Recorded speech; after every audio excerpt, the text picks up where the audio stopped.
table choisie. Les musiciens de Brême. Il était une fois un âne abandonné par son maître parce qu'il vieillissait. Il quitta celui-ci et décida de se rendre à la ville de Brême. En chemin, il fit la rencontre d'un chien qui geignait. Dictionnaire. Se lamentant du comportement des humains à son égard. Il expliqua à l'âne que 10 ans durant, il avait accompagné son maître à la chasse et l'avait bien servi. Mais depuis quelque temps, prétextant que le chien ne courait plus assez vite, son maître l'abandonnait souvent et ne le nourrissait même plus. « Il m'arrive la même chose, » dit l'âne à son nouvel ami. « Viens avec moi à la ville de Brême, où l'on engage des musiciens pour y former un orchestre. Essayons de nous faire embaucher, qui ne risque rien à rien. » Le chien, enchanté, suivit l'âne enthousiasmé. Un peu plus loin, ils entendirent un chat qui miaulait tristement. « Allons voir ce qui se passe, » dit l'âne.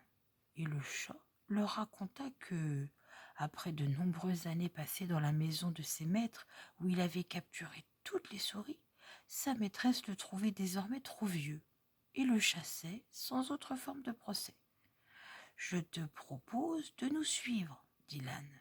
« Tu dois être un bon ténor et tu pourras faire partie de l'orchestre que nous comptons former à Brême. »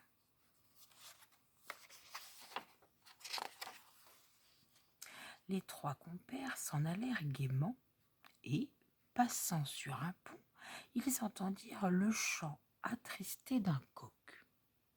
« Pourquoi chantes-tu à cette heure ?» demandèrent les futurs musiciens. « Mon maître ne m'aime plus et veut faire de moi un coq au vin. Aussi je vais me suicider, » répondit le coq. « Ce n'est pas un moyen, dit l'âne. Tu dois avoir une voix extraordinaire. Viens donc avec nous à Brême. Tu seras notre chanteur attitré. »« D'accord, » dit le coq, et ils se mirent en route. Comme la nuit tombait, ils se mirent à chercher un refuge pour passer la nuit.